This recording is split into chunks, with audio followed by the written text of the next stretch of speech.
እንዴት ናችሁ? እስቲ ስለ ዛሬ እናውራ። ዛሬ ማለት በእጃችን የተሰጠን የደረስንበት ያለንበት ቦታ ነው። ዛሬያችንን እንዴት ነው የምንጠቀመው?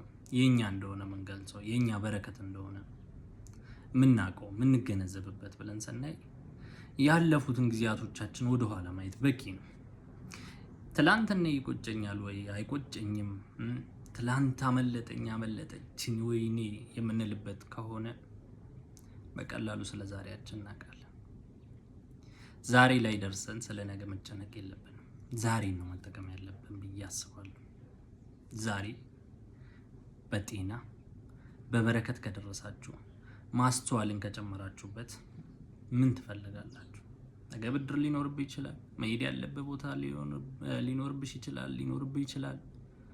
ይኬዳል ከደረሰ እግዚአብሔር የነገ ሰው ካለን እንደርሳል።